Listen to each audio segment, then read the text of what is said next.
Investment అనగానే వెంటనే real estate రంగంలో డబ్బులు ఇన్వెస్ట్ చేస్తే డబుల్ త్రిబుల్ అవుతాయి అన్న నమ్మకం చాలా మట్టుకి ఉండింది. But right now real estate పరిస్థితి ఏ విధంగా ఉంది? టాపిక్స్ అన్నిటి గురించి మనతో మాట్లాడడానికి రియల్ ఎస్టేట్ కన్సల్టెంట్ ప్రభుశంకర్ గారు రైట్ నో మనతో ఉన్నారు.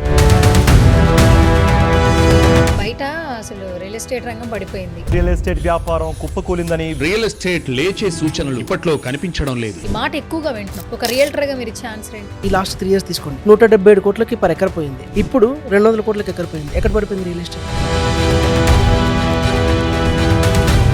రియల్ ఎస్టేట్స్ ఎప్పుడు సరే లాంగ్ టర్మ్ విజన్తో ఆలోచించే వాళ్ళకి ఎప్పుడు మంచి అవకాశాలు ఇస్తుంది. రియల్ ఎస్టేట్ మీదే ఇన్వెస్ట్మెంట్ చేయాలి అనే ఆలోచనలో ఉన్నారా? ఇప్పుడు 2026 లో ఇదే నడుస్తుందా? గోల్డ్ తీసుకోండి, అప్ అండ్ డౌన్స్ అవుతుంది. సిల్వర్ తీసుకోండి, అప్ అండ్ డౌన్స్ అవుతుంది. సో ఈ up and down market confusion నుంచి బయటకు రావాలంటే ఒకే ఒక మార్గం రియల్ ఎస్టేట్. మోదీ గారే చెప్తున్నారు, కొద్ది రోజులు బంగారాన్ని కొనకండి. మరి కొంతవరకు మరి రియల్ ఎస్టేట్ వైపు చూస్తున్నారా ఇన్వెస్ట్మెంట్ చేసేవాళ్ళు? ఆ ఒక్కటి ఇండియాలోనే కాకుండా ఆ వర్డ్ అనేది ఇంటర్నేషనల్ లెవెల్కి వెళ్ళిపోయింది. ఎన్ఆర్ఐస్ కూడా ల్యాండ్ మీద ఇన్వెస్ట్ చేయడం ఇంట్రెస్ట్ చూపిస్తున్నారు హైదరాబాద్ లో. మీరేం సజెస్ట్ చేస్తారు? బెస్ట్ ఇన్వెస్ట్మెంట్ ఓపెన్ ప్లాటా, ఫ్లాటా, డూప్లెక్స్ విల్లానా? బెస్ట్ ఆప్షన్ ఏంటంటే వాళ్ళ బడ్జెట్ లో రేవంత్ రెడ్డి గారు శ్రీశైలం హైవేని చాలా బాగా హైలైట్ చేస్తూ మాట్లాడుతున్నారు. నెక్స్ట్ ఫ్యూచర్ సిటీ అక్కడే. సాఫ్ట్వేర్ కంపెనీస్ అలాంటివన్నీ యాడ్ ఆన్ చేసి దాన్ని ఎక్స్పాన్షన్ చేస్తున్నారు. ఇప్పుడు ఇన్వెస్ట్ చేసే వాళ్ళకి ఇంకా డబుల్ ఇన్వెస్ట్మెంట్ అవుతుంది. రియల్ ఎస్టేట్ రంగం బాగుందని ఎంత మాట్లాడుకున్నా హైడ్రా వచ్చాక ప్రతి ఒక్కరు భయపడ్డారు. ఎక్కడన్నా ఒక చోట కొనండి అన్నా కూడా ఇప్పుడేం వద్దు, మేము బాగానే ఉన్నాం. సో ఇప్పుడు కస్టమర్స్ కూడా అడుగుతున్నారు, సార్ ఇది హైదరాబాద్ పరిధిలో ఉందా లేకపోతే హైదరాబాద్ నుంచి పర్మిషన్ ఉందా అని అడుగుతున్నారు. సో నేను ఇందాక చెప్పాను, గవర్నమెంట్ ఏ ప్రాజెక్ట్ చేసినా లాంగ్ టర్మ్లో పబ్లిక్కి అవసరమైన ప్రాజెక్టులు చేస్తారు. ఇప్పుడు ప్రతి ఒక్కరికి ఇన్వెస్ట్మెంట్ అనేది పెద్ద టాస్క్గా మారిపోయింది. చిన్నవాళ్ళ దగ్గర నుంచి పెద్దవాళ్ళ వరకు కూడా అందరికీ హ్యాపీ లైఫ్ లీడ్ చేయాలని ఉంటుంది. ఇన్వెస్ట్మెంట్ అనగానే వెంటనే రియల్ ఎస్టేట్ రంగంలో డబ్బులు ఇన్వెస్ట్ చేస్తే డబుల్ త్రిబుల్ అవుతాయి అన్న నమ్మకం చాలా మట్టుకి ఉండింది. But right now real estate పరిస్థితి ఏ విధంగా ఉంది? ఎక్కడ భూమి మీద ఇన్వెస్ట్ చేయాలి? ఫ్యూచర్లో ఫ్యూచర్ సిటీ అని చెప్పబోతున్న చాలా ప్రాంతాల్లో ఎక్కడ మనం ఇన్వెస్ట్మెంట్ చేస్తే మనకి ఇన్వెస్ట్మెంట్ అనేది డబుల్ త్రిబుల్ అవుతుందో, సో ఈ టాపిక్స్ అన్నిటి గురించి మనతో మాట్లాడడానికి రియల్ ఎస్టేట్ కన్సల్టెంట్ ప్రభుశంకర్ గారు రైట్ మనతో పాటు స్టూడియోలో ఉన్నారు. సో ఆల్మోస్ట్ ఒక 15 years నుంచి రియల్ ఎస్టేట్ రంగంలో ఉంటూ సక్సెస్ఫుల్గా ముందుకెళ్తున్నారు. చాలామంది ఏంటంటే రియల్ ఎస్టేట్ రంగం పడిపోయింది అని అంటూ ఉన్నారు. అసలు ఎలా ఉంది 2026లో రియల్టర్లు ఏ విధంగా ఉన్నారు ఆయన మాటల్లోనే అడిగి తెలిసేసుకుందాం. హాయ్ ప్రభు సార్. హాయ్ అండి. Welcome to Suman TV. Thank you. First of all ప్రతి ఒక్కరికి అంటే మధ్యతరగతి కుటుంబంలో ఉన్న వాళ్ళ దగ్గర నుంచి రిచెస్ట్ ఫ్యామిలీలో లైఫ్ లీడ్ చేసే వరకు అందరికీ డబ్బులు సేవ్ చేసుకోవాలి. సేవ్ చేసిన డబ్బుని ఎక్కడ ఒక చోట ఇన్వెస్ట్మెంట్ చేయాలి. అవునండి. ఈ ఆలోచన ఎప్పటి నుంచో ఉండింది. బట్ ఇప్పుడు ఇన్వెస్ట్మెంట్ చేయాలంటే బయట జనాలు భయపడుతున్నారు అన్న మాట వినిపిస్తోంది. మీరేం చెప్తారు? అసలు ఒక రియల్టర్గా ఆల్మోస్ట్ పాస్ట్ 15 years నుంచి రియల్ ఎస్టేట్ రంగంలోనే ఉన్నారు. కన్సల్టెంట్గా ఎంతోమందికి ప్లాట్స్ కూడా ఇవ్వడం జరిగింది. సో ఇన్వెస్ట్మెంట్ గురించి మీ అభిప్రాయం? సో మన హైదరాబాద్ ఇప్పుడు ఇన్వెస్టర్స్కి ఒక ఆపర్చునిటీ ఇస్తుందండి. ఎప్పుడైనా సరే మార్కెట్ అప్లో ఉన్నప్పుడు కానీ మార్కెట్ డౌన్వర్డ్స్లో ఉన్నా కానీ ఒక ఆపర్చునిటీ ఇస్తుంది. మార్కెట్ అప్లో ఉన్నప్పుడు ఏంటంటే పీక్లో అంటే హైదరాబాద్కి దగ్గరలో ఉన్న దగ్గర చాలామంది ఇన్వెస్ట్ చేయడానికి ఇష్టపడతారు. మార్కెట్ డౌన్వర్డ్స్లో ఉన్నప్పుడు ఎమర్జింగ్ మార్కెట్ అనేది చాలా పీక్గా ఉంటుంది. సో ఆ ఏరియాకి వెళ్ళి చాలామంది ఇన్వెస్ట్ చేస్తున్నారు. మనం అనుకుంటే లాస్ట్ 3-4 years నుంచి మార్కెట్ డౌన్వర్డ్స్ ఉందనుకున్నాం, కానీ మీరు ఎక్కడ చెక్ చేసినా కానీ సబ్ రిజిస్టర్ ఆఫీస్లో కానీ ఎక్కడ చూసినా కానీ రియల్ ఎస్టేట్ పెరిగి ఉంది. ఎందుకంటే అందరు ఇన్వెస్టర్స్ మార్కెట్ స్టెబిలిటీగా ఉన్నప్పుడే ఇన్వెస్ట్ చేయడానికి ఇష్టపడతారు. సో చాలామంది మిడిల్ క్లాస్ వాళ్ళు, బిలో మిడిల్ క్లాస్ వాళ్ళు, అప్పర్ మిడిల్ క్లాస్ వాళ్ళు ఏం చేస్తారంటే మార్కెట్ పెరుగుతున్నప్పుడు కొందామని చూస్తారు. But it is the right time. Market స్టెబిలిటీగా ఉన్నప్పుడు కొంటే అప్రిసియేషన్స్ బాగుంటాయి. సో ఇది రైట్ టైం అండి. యాక్చువల్గా ఇది రైట్ టైం. కొనే వాళ్ళందరికీ ఇన్వెస్టర్స్కి మంచి రైట్ టైం అన్నట్టు. ఇది బయట అసలు రియల్ ఎస్టేట్ రంగం పడిపోయింది. ఎవరు ఇన్వెస్ట్మెంట్ చేయట్లా. రియల్టర్ల పరిస్థితి అయిపోయింది. ఈ మాట ఎక్కువగా వింటున్నాం. ఒక రియల్టర్గా మీరు ఇచ్చే ఆన్సర్ ఏంటి? ఇప్పుడు మీరు లాస్ట్ 10 years తర్వాత ఇప్పుడు ఈ లాస్ట్ 3 years తీసుకోండి. 10 years కేసీఆర్ ఉన్నప్పుడు మనకి 177 కోట్లకి పర్ ఎకర్ పోయింది, రైట్? ఇప్పుడు 200 కోట్లకి ఎకర్ పోయింది. ఎక్కడ పడిపోయింది రియల్ ఎస్టేట్? సో ఎవరైతే లాంగ్ టర్మ్ ఇన్వెస్ట్మెంట్ ఆలోచనలో ఉన్న వాళ్ళందరూ ఇన్వెస్ట్ చేస్తున్నారు.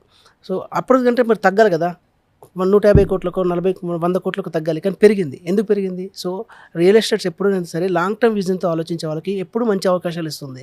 సో ఇన్వెస్టర్స్ అందరూ ఏంటంటే లాంగ్ టర్మ్ ఇన్వెస్ట్మెంట్తో ఆలోచించండి. సో వాళ్ళకి బెటర్ గ్రోత్ ఉంటుంది. రియల్ ఎస్టేట్ ఎప్పుడు పడదు. రియల్ ఎస్టేట్ పడేది అవకాశం లేదు, ఎందుకంటే దీనికి సప్లై లేదు. సో సప్లై లేదు కాబట్టి ఎవర్ గ్రీన్ డిమాండ్ కాబట్టి ఎప్పుడు పెరుగుతూనే ఉంటుంది. ఇప్పటికీ చాలామంది ఇంట్రెస్ట్ చూపిస్తున్నారా? ఇన్వెస్ట్మెంట్ అనగానే రియల్ ఎస్టేట్ మీదే ఇన్వెస్ట్మెంట్ చేయాలి అనే ఆలోచనలో ఉన్నారా? ఇప్పుడు 2026లో ఇదే నడుస్తుందా? ఎస్ అండి. ఎందుకంటే మీరు గోల్డ్ తీసుకోండి, అప్ అండ్ డౌన్స్ అవుతుంది. సిల్వర్ తీసుకోండి, అప్ అండ్ డౌన్స్ అవుతుంది. షేర్ మార్కెట్ తీసుకోండి, అప్ అండ్ డౌన్స్ అవుతుంది. సో ఈ up and down market confusion నుంచి బయటకు రావాలంటే ఒకే ఒక మార్గం రియల్ ఎస్టేట్. సో ఇప్పుడున్న ఆపర్చునిటీస్ ఏంటంటే చాలా వైడ్గా ఉన్న ఆపర్చునిటీస్, ఇంతకుముందు లేవు అంత మనం. ఇప్పుడు ఏంటంటే చాలామంది అవేర్నెస్ వచ్చింది. సో వాళ్ళకి కావాల్సిన డెవలప్మెంట్స్ దొరుకుతున్నాయి. అందరికీ అవేర్నెస్ ఏంటంటే ఎక్కడ పెట్టాలి, ఏంటి డెవలప్మెంట్స్ ఎక్కడెక్కడ ఉన్నాయి, what is DTCP, what is HMDA, what is RERA అని అందరికి అవగాహన ఉంది కాబట్టి సో చాలామంది సేఫ్ సైడ్ ఇన్వెస్ట్మెంట్ కింద రియల్ ఎస్టేట్ పెడుతున్నారు. సో ఇంతకుముందులాగా లేదు. ఇప్పుడు గోల్డ్ తీసుకున్నారనుకోండి, ఎక్కడ పెట్టాలో తెలియదు, ఇంట్లో పెట్టాలో బయట పెట్టాలో తెలియదు, ఎప్పుడు మార్కెట్ పడిపోతుందో తెలియదు. సో ఇన్సెక్యూర్ ఫీలింగ్లో ఉన్నారు. ఒకేసారి మార్కెట్ పడవచ్చు. ఇప్పుడు చూడండి, మొన్నటి వరకు గోల్డ్ ఒకేసారి పెరిగిపోయింది, ఇప్పుడు మళ్ళీ ఒకసారి 10,000 పడిపోయింది. సో అది ఎప్పుడు ఫ్లక్చువేట్ అవుతుందో తెలియదు. ఈవెన్ మీరు సిల్వర్ తీసుకున్నా కానీ ఒకేసారి 1,00,000 రూపీస్ పడిపోయిన రోజులు కూడా చూసాం లాస్ట్ 2-3 మంత్స్లో. సో అలాంటి టైంలో బెస్ట్ ఆప్షన్ ఏంటంటే ఎప్పుడు పెరుగుతుంది లేదంటే కాన్స్టెంట్గా అవుతుంది, కానీ ఎప్పుడు పడిపోదు రియల్ ఎస్టేట్. సో బెస్ట్ ఇన్వెస్ట్మెంట్ ఇప్పుడు రియల్ ఎస్టేట్ అండి ఎప్పుడైనా సరే. అయితే ఇన్వెస్ట్మెంట్ చేసేవాళ్ళు ఇంకా ఉన్నారంటారు? చాలా ఉన్నారు కాదు, చాలామంది ఉన్నారు, చాలామంది తీసుకుంటున్నారు. చూసేవాళ్ళు చూస్తూనే ఉన్నారు, కొనేవాళ్ళు కొంటూనే ఉన్నారు. సో కొనేవాళ్ళకి అప్రిసియేషన్ ఎప్పుడూ ఉంటుంది. సో చూసేవాళ్ళకి కూడా ఆపర్చునిటీస్ ఉన్నాయి. జస్ట్ వాళ్ళు ఏంటంటే ఆ బార్డర్ కంఫర్ట్ జోన్ నుంచి బయటికి రావాలి అంతే. సో రైట్ నౌ ఇప్పుడు మీరు ఏ ప్రాజెక్ట్స్లో కొలాబరేషన్ అయి ఉన్నారు? లాస్ట్ 15 years నుంచి చాలా కంపెనీస్తో అసోసియేట్ ఉన్నానండి. సో ఇప్పుడు ప్రజెంట్గా అంటే ట్రెండింగ్లో ఉండి మార్కెట్లో మనకి ట్రస్టబుల్గా క్రెడిబిలిటీ పెరిగిన కంపెనీలో చేయాలనుకున్నాను కాబట్టి సో నేను జేబీఎల్ ఇన్ఫ్రాలో ఎగ్జిక్యూటివ్ డైరెక్టర్గా చేస్తున్నాను. సో పాస్ట్ 25 years నుంచి మంచి సక్సెస్ఫుల్ ప్రాజెక్ట్స్ ఇచ్చింది కంపెనీ. సో అందుకనే నేను కంపెనీతో అసోసియేట్ వర్క్ చేస్తున్నానండి. డబ్బులుంటే బంగారం మీద పెడతారు, లేదా భూమి మీద పెడతారు. ఇంకొకటి ఏంటంటే ఇప్పుడు మోదీ గారే చెప్తున్నారు, కొద్ది రోజులు బంగారాన్ని కొనకండి. ఎందుకంటే మీరు కొనేంత సామర్థ్యం ఉన్న ఎక్కువ రేట్లు అనేవి గోల్డ్ మీద పెరిగిపోతూ ఉన్నాయి. మీరు కొనడం మానేస్తే గోల్డ్ ధరలు కొంచెం తగ్గుతాయి. ఆకాశాన్ని అంటిన ధరలు తగ్గిన తర్వాత ప్రతి ఒక్కరూ కొనుగోలు చేయండి అని చెప్పేస్తున్నారు. మోదీ చెప్పిన తర్వాత చాలా మంది కూడా ఇదే నిజమే కదా అని ఆలోచిస్తూ ఉన్నారు. మరి కొంతవరకు మరి రియల్ ఎస్టేట్ వైపు చూస్తున్నారా? ఇన్వెస్ట్మెంట్ చేసేవాళ్ళు గోల్డ్ ఎలా కొనలేదు కాబట్టి భూమి మీద కొంటే బాగుంటుందేమో అన్న ఆలోచనకు వస్తున్నారా? యాక్చువల్గా మీరు చెప్పినట్టు మోదీ గారు ఇచ్చిన స్టేట్మెంట్ తర్వాత రియల్ ఎస్టేట్ వైపు చాలా మంది ఇంట్రెస్ట్ చూపిస్తున్నారండి. ఎందుకంటే మెయిన్ అజెండా ఏంటంటే మన రూపాయి విలువ బయటికి వెళ్లకుండా ఉండడానికి కాపాడడానికి మోదీ గారు ఇన్ఫర్మేషన్ ఇచ్చారు. సో చాలామంది పీపుల్స్ ఏంటంటే అవేర్నెస్ తెచ్చుకొని సో బెస్ట్ ఇన్వెస్ట్మెంట్ ఏది ఉందంటే మనకి రియల్ ఎస్టేట్. ఎందుకంటే ఆ ఇన్వెస్ట్మెంట్ మన దగ్గర ఉంటుంది, మన ఏరియా డెవలప్మెంట్ అవుతుంది, జీడిపి పెరుగుతుంది, అండ్ ఆపర్చునిటీస్ అనేవి హైదరాబాద్లో చాలా ఎక్కువ ఉన్నాయి రియల్ ఎస్టేట్కి. ఆల్ ఓవర్ వరల్డ్లో నుంచి కూడా మనకి ఇండియాకి లాస్ట్ 6 months నుంచి చూసుకుంటే ఎన్ఆర్ఐస్ కూడా చాలామంది 40-60% ఇన్వెస్ట్మెంట్ మన హైదరాబాద్లోకి వచ్చాయి. ఎందుకంటే బేస్డ్ ఆన్ ఇన్ఫ్రాస్ట్రక్చర్ డెవలప్మెంట్ ఉంది హైదరాబాద్లో, అండ్ ఫ్లైఓవర్స్ డెవలప్మెంట్ అవుతుంది, ట్రాఫిక్ ఫ్రీ సిటీగా దీన్ని తయారు చేస్తున్నారు, అండ్ జీసీసీస్ వస్తున్నాయి. సో అలాంటి అన్ని ఆపర్చునిటీస్ ఉన్నాయి కాబట్టి ఇన్ఫ్రాస్ట్రక్చర్ కూడా పెరుగుతుంది కాబట్టి ఆపర్చునిటీస్ అందరికీ ఉన్నాయి కాబట్టి ఇంట్రెస్ట్ చూపిస్తున్నారు. సో రియల్ ఎస్టేట్ అనేది సేఫ్ ఇన్వెస్ట్మెంట్ అని అందరికి అర్థమైపోయింది. ప్లస్ మన డబ్బులు మన దగ్గర మన కళ్ళ ముందర అప్రిసియేషన్ అవుతుంటుంది. సో అందుకని చాలామంది ఇన్వెస్ట్మెంట్ కి ఇక్కడ ఇంట్రెస్ట్ చూపిస్తున్నారు హైదరాబాద్ లో. గోల్డ్ కొనే వాళ్ళు కూడా భూమి మీద ఇన్వెస్ట్మెంట్ పెడుతున్నారు అంటారు. అంతే. ఓకే. అయితే ఇప్పుడు మోదీ గారి స్టేట్మెంట్ తర్వాత మీ రియల్టర్లు అందరికీ చాలా బాగా ఉపయోగపడింది. చాలా మందికి అప్రిసియేషన్స్ వస్తున్నాయి, సేల్స్ పెరుగుతున్నాయి. సో ఆ ఒక్కటి ఇండియాలోనే కాకుండా ఆ వర్డ్ అనేది ఇంటర్నేషనల్ లెవెల్లోకి వెళ్ళిపోయింది. ఎన్ఆర్ఐస్ కూడా ల్యాండ్ మీద ఇన్వెస్ట్ చేయడం ఇంట్రెస్ట్ చూపిస్తున్నారు హైదరాబాద్లో. ఎన్ఆర్ఐస్ కి ఎందుకు భూమి మీద అంత ప్రేమ? అందరూ ఉన్నారండి, బట్ దాన్ని పర్సంటేజ్ మనం సపరేట్ చూపిస్తాం. ఎప్పుడేంటంటే మనం ప్రమోషన్ యాక్టివిటీ చేసినప్పుడు చాలా మంది ఉన్నారు. సో నేను చెప్పినట్టు ఇందాక 10,000 సంపాదించినప్పటి నుంచి 10,000 సంపాదించిన ఆ పర్సన్ నుంచి 10 లక్షలు సంపాదించే పర్సన్ వరకు కూడా ఇన్వెస్ట్మెంట్ చేస్తున్నారు. ఒక పర్సంటేజ్ ఎందుకు చూపిస్తామంటే మార్కెట్ గ్రోత్ని ఇంటర్నేషనల్ మార్కెట్తో మనం కంపేర్ చేస్తే బాగా తెలుస్తుందన్న ఉద్దేశంతో మనం కంపేర్ చేస్తాము. సో వాళ్ళది 40% ఇన్వెస్ట్మెంట్ అక్కడ. సో 60% మన హైదరాబాద్లో ఉన్న వాళ్ళందరూ, ఇండియాలో ఉన్న వాళ్ళందరూ ఇన్వెస్ట్ చేస్తున్నారు. సో అదొక అనాలిసిస్ కోసం మనం చెప్తాం. సో అనాలిసిస్ ఎందుకు చెప్తామంటే ఎక్కువ మంది ఇన్వెస్టర్స్ మనకి హైదరాబాద్లో స్కోప్ ఉంది, ఇండియాలో స్కోప్ ఉందని చెప్పడం వల్ల మనకు అవేర్నెస్ వస్తుంది కాబట్టి కంపేర్ చేస్తాము. బట్ మన ఇన్వెస్టర్స్ కూడా చాలామంది ఉన్నారు. గ్లోబల్ ఇన్వెస్టర్స్ వస్తున్నారు అనుకోండి, మార్కెట్ ఎలాబరేట్ అవుతుంది. సో దాని గురించి మనం ఒక అనాలిసిస్ క్యాలిక్యులేషన్ కోసం చెప్తాం. సో మీరు చూసుకోండి, చిన్న చిన్న ఇన్వెస్ట్మెంట్ చేసిన వాళ్ళు ఉన్నారు. 10 లక్షల బడ్జెట్లో ప్రాజెక్ట్ దొరుకుతుంది, 15 లక్షల బడ్జెట్లో ప్రాజెక్ట్ దొరుకుతుంది, సో ₹1,00,00,000 బడ్జెట్లో కూడా ప్రాజెక్ట్ దొరుకుతుంది. సో ఎవరి స్తోమతకు తగ్గట్టుగా వాళ్ళు ఇన్వెస్ట్మెంట్ చేస్తున్నారు. సో అదొక అనాలిసిస్. సో అందరూ ఇన్వెస్ట్మెంట్ చేస్తున్నారు, బట్ ఈ మధ్య ఆ పర్సంటేజ్ ఆఫ్ ఎన్ఆర్ఐ ఇన్వెస్ట్మెంట్ అనేది పెరిగింది. ఇప్పుడు గవర్నమెంట్ కూడా సపోర్ట్ చేస్తుంది. అంటే ఆల్మోస్ట్ రేవంత్ రెడ్డి గారు ఎప్పుడైతే తెలంగాణ గవర్నమెంట్కి సీఎం అయ్యారో అప్పటి నుంచి కూడా ఆయన శ్రీశైలం హైవేని చాలా బాగా హైలైట్ చేస్తూ మాట్లాడుతున్నారు. అవునండి. భూమి మీద ఇన్వెస్ట్మెంట్ చేయండి, శ్రీశైలం హైవేలో చేస్తే నెక్స్ట్ ఫ్యూచర్ సిటీ అక్కడే. ఆయన కూడా సపోర్ట్ చేస్తున్నారు. అవునండి. ఏం చెప్తారు మరి? గవర్నమెంట్ నుంచి కూడా మీకు అంత మద్దతు వస్తుంది, రియల్టర్లు ఎంత హ్యాపీగా ఉన్నారు? యాక్చువల్ గవర్నమెంట్ నుంచి కూడా చాలా మద్దతు ఉంటుంది. ఎందుకంటే ఏ గవర్నమెంట్ ప్రాజెక్ట్స్ తీసుకున్నా ప్రజల గురించే తీసుకుంటారు. ఇనిషియల్గా అది కొద్దిగా పెయిన్ అనిపించవచ్చు, బట్ లాంగ్ టర్మ్ తీసుకుంటే అది వాల్యూ యాడెడ్ అవుతుంది ఏ బిజినెస్కైనా సరే. ఇప్పుడు చూడండి, అది యాక్చువల్గా మనం ఫార్మసిటీకి తీసుకున్న ల్యాండ్, అది దాన్ని skill universities plus software companies అలాంటివన్నీ యాడ్ ఆన్ చేసి దాన్ని ఎక్స్పాన్షన్ చేస్తున్నారు. దానివల్ల ఏంటంటే కస్టమర్స్కి, అంటే ఎవరైతే రియల్ ఎస్టేట్ మీద ఇన్వెస్ట్ చేయాలో వాళ్ళకి ఇంకో బెటర్ ఆపర్చునిటీ వస్తుంది. ఇప్పుడు చూడండి, అనౌన్స్మెంట్ వచ్చిన తర్వాత ఆ ఏరియాలో ప్రీవియస్గా ఉన్న వాళ్ళకి at a time double appreciation వచ్చింది. సో ఫ్యూచర్లో అది కన్స్ట్రక్షన్ స్టార్ట్ అయింది అనుకోండి, ఇప్పుడు ఇన్వెస్ట్ చేసే వాళ్ళకి ఇంకా డబల్ ఇన్వెస్ట్మెంట్ అవుతుంది, అంటే అప్రిసియేషన్స్ వస్తాయి. సో ఎర్లీ టైంలో ఉన్నప్పుడు, స్టార్టింగ్ టైంలోనే మనం ఇన్వెస్ట్మెంట్ ఏదైనా గవర్నమెంట్ ప్రాజెక్ట్ స్టార్ట్ చేస్తుంది అన్నప్పుడే మనం ఇన్వెస్ట్మెంట్ స్టార్ట్ చేసాం అనుకోండి, అది క్లోజ్ అయ్యేవరకు 5 సంవత్సరాలు పట్టచ్చు, 10 సంవత్సరాలు, కానీ అప్రిసియేషన్ మాత్రం కంపల్సరీ అవుతుంది. సో అది అడ్వాంటేజ్ అండి. ఏదైనా సరే మనకి గవర్నమెంట్ నుంచి వచ్చే ప్రతిపాదన ఏదైనా సరే మనకి అడ్వాంటేజ్ అది. ఇంకోటి ఏంటంటే, ఒక సిటీ నిర్మితం అవుతుంది, ఒక ఇన్ఫ్రాస్ట్రక్చర్ వస్తుందంటే ఆ ఏరియాలో కంపల్సరీ రెసిడెన్షియల్ నీడ్ కావాలి. ఫర్ ఎగ్జాంపుల్, గవర్నమెంట్ అనాలిసిస్ 10 లక్షల ఎంప్లాయ్మెంట్ జోన్ అనుకోండి, ఆ ఏరియాలో యాజ్ పర్ మనకి ఎంప్లాయ్మెంట్ కేటగిరీలో 1 and 2, 3, 4 కేటగిరీస్ ఉంటాయి. ఏ గవర్నమెంట్ కానీ ఎవరు అనాలిసిస్ చేసినా కేటగిరీ 1, కేటగిరీ 2 ఎంప్లాయీస్ బేస్ చేసుకొని చెప్తారు. అపార్ట్ ఫ్రమ్ చాలామంది ట్రాన్స్పోర్టేషన్ కోసం వస్తారు, క్యాబ్స్ ఉంటాయి, హోటల్స్ ఉంటాయి, లేబర్ ఉంటారు, సో గార్డెనింగ్ వర్క్స్ ఉంటాయి, ఇలాంటి అన్ని కేటగిరీ ఎంప్లాయీస్ వస్తారు కాబట్టి ఇంకా గ్రోత్ ఎక్కువ ఉంటుంది. సో 10 లక్షలు అన్నది ఆల్మోస్ట్ 20 అవ్వచ్చు, 30 అవ్వచ్చు, 40 కూడా అవ్వచ్చు అక్కడ ఎంప్లాయ్మెంట్ జోన్. సో దానివల్ల మనకి గ్రోత్ ఎక్కువ ఉంటుంది. ఇప్పుడు ఇన్వెస్ట్మెంట్ విషయానికి వస్తే కామన్ మెన్స్తో పాటు సెలబ్రిటీస్ కూడా ఇంట్రెస్ట్ చూపిస్తూ ఉన్నారు. రైట్ అండి. సో మనకి ఇన్వెస్ట్మెంట్ అనగానే సెలబ్రిటీస్లో ఫస్ట్ పేరు గుర్తొచ్చేది మురళీమోహన్ గారు, యా తర్వాత బాబు మోహన్ గారు. Yeah. అండ్ ఇప్పుడు చూస్తే ఈ మధ్య కాలంలో నాని గారు ఒక చోట వాళ్ళ నాన్నగారి కోసం కట్టించిన ఫామ్ హౌస్ గురించి మాట్లాడుతూ ఉంటారు. అవును. అక్కడే ఆయనకు అది ఇష్టం, అక్కడ పండిన పంటలే తింటూ హ్యాపీగా మేము ఎంజాయ్ చేస్తామని చెప్తూ ఉన్నారు. అవునండి. సెలబ్రిటీలు కూడా ఇన్వెస్ట్మెంట్ గురించి ఇలా మాట్లాడుతుంటే కామన్ మ్యాన్ ఆలోచిస్తున్నారు, మనం ఎందుకు చేయకూడదు? యా సో ఏం చెప్తారు? సో ఇప్పుడు అనాలిసిస్, ఇప్పుడు రియల్ ఎస్టేట్ ఇన్వెస్ట్మెంట్ అనేది ఒకప్పుడు ఓన్లీ అప్రిసియేషన్ కోసం చూసేవాళ్ళండి. అంటే నేను ఇన్వెస్ట్ చేస్తే నాకు డబుల్ అవుతుందా లేదా, లేకపోతే నేను ఇన్వెస్ట్మెంట్ చేస్తే ఎన్ని రోజులకు నాకు రిటర్న్స్ వస్తాయని ఆలోచిస్తున్నారు. బట్ ఇప్పుడు ఏంటంటే లైఫ్ స్టైల్ ఇన్వెస్ట్మెంట్ కూడా అయిపోయింది రియల్ ఎస్టేట్ అనేది. అంటే బెటర్ లైఫ్ స్టైల్ కోసం కావాలి, ఫ్యూచర్లో నేను ట్రాఫిక్లో ఉండకూడదు, నాన్ పొల్యూషన్ జోన్లో ఉండాలి, సో మంచి అప్రిసియేషన్ వచ్చే జోన్లో ఉండాలి. సో ఇవన్నీ ఆలోచిస్తున్నారు. ఒకప్పుడు ఏంటంటే ఓన్లీ కమర్షియల్గా చూసేవాళ్ళు, రియల్ ఎస్టేట్ అనేది ఓన్లీ పెట్టుబడి, మన ఫ్యూచర్లో రిటర్న్స్ వస్తాయి, గ్రోత్ వస్తాయి, ఇన్కమ్ ఇంత వస్తుందని ఆలోచించాలి. బట్ ఇప్పుడు ఏంటంటే లైఫ్ స్టైల్ ఇన్వెస్ట్మెంట్ కింద కన్వర్ట్ అయిపోయింది. అందరూ సరే హైదరాబాద్ నుంచి కొద్ది దూరం వెళ్ళినా సరే ఎక్కువ ల్యాండ్ కొనుక్కొని, హైదరాబాద్లో ఇల్లు ఉందనుకోండి, అక్కడ ఇంకో ఫాట్ ఫ్లామ్ కానీ, అంటే ఫామ్ హౌస్ కానీ, లేదంటే వీకెండ్ హోమ్ కానీ, లేదంటే ఇక్కడ అపార్ట్మెంట్ ఉందనుకోండి అక్కడ ఇండిపెండెంట్ హౌస్ కానీ, అట్లా ప్లాన్ చేస్తున్నారు.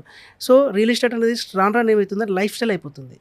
సో చూడండి, మీరు హైదరాబాద్ నుంచి దూరం వెళ్తుంటే, ఒక 50-60 కిలోమీటర్స్ దూరం వెళ్తుంటే, హైదరాబాద్లో 200 గజాలు ఇల్లు కట్టుకున్న వాళ్ళు అక్కడ 500 గజాలు కట్టుకుంటున్నారు, 1000 గజాలు కట్టుకుంటున్నారు. అంటే ఇట్ బికమ్ లైఫ్ స్టైల్ అయిపోయింది. సో ఒకప్పుడు ఇన్వెస్ట్మెంట్గా ఉన్నది ఇన్వెస్ట్మెంట్ ఇప్పుడు లైఫ్ స్టైల్ ఇన్వెస్ట్మెంట్ అయిపోయి, సో చాలామంది ఏం చేస్తున్నారంటే అక్కడికి వెళ్ళడానికి ఇష్టపడుతున్నారు, రియల్ ఎస్టేట్ ఇన్వెస్ట్మెంట్ చేయడానికి ఇష్టపడుతున్నారు. మీరు హైదరాబాద్లో కూడా చూడండి, అద్దెలు ఉన్నారు అనుకోండి, చాలా దూరం వెళ్ళినా సరే ఒక ప్లాట్ ఉండాలి, సొంత ఇల్లు ఉండాలని చెప్పేసి తీసుకుంటున్నారు. మీరు ఇదే కంపేర్ చేస్తే మీరు చిన్న గ్రామాలకు వెళ్ళిపోండి, పల్లెటూరులోకి వెళ్ళిపోండి, ల్యాండ్ ఎంత ఉందో దానిలో 30% ఇల్లు ఉంటుంది వాళ్ళకి, మిగతా అంతా వరండా, ఓపెన్ ప్లేస్, బాయి, చిన్న మొక్కలు అలాంటివి ఉంటాయి కదా. సో అదే పరిస్థితికి మళ్ళీ ఇప్పుడు వెళ్తున్నారు అందరూ. సో మాకు కూడా అలాగే కావాలి, సో గార్డెనింగ్ ఉండాలి, తర్వాత ప్యూర్ ఎయిర్ ఉండాలి, పొల్యూషన్ ఫ్రీ కంట్రోల్ ఉండాలి, ట్రాఫిక్ జామ్స్ తక్కువ ఉండాలి అని చెప్పేసి లాంగ్ వెళ్ళి ఎక్కువ ల్యాండ్ కొనుక్కుంటున్నారు. సో ఇన్వెస్ట్మెంట్ అనేది బిగ్గర్ అయిపోయింది. ఇన్వెస్ట్మెంట్ విషయంలో మళ్ళీ కొన్ని ఆప్షన్స్ ఉన్నాయి సార్.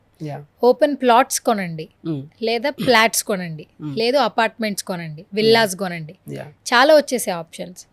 మీరేం సజెస్ట్ చేస్తారు? బెస్ట్ ఇన్వెస్ట్మెంటే ఓపెన్ ప్లాటా, ఫ్లాటా, అపార్ట్మెంట్లో ఒక డూప్లెక్స్ విల్లానా? So what?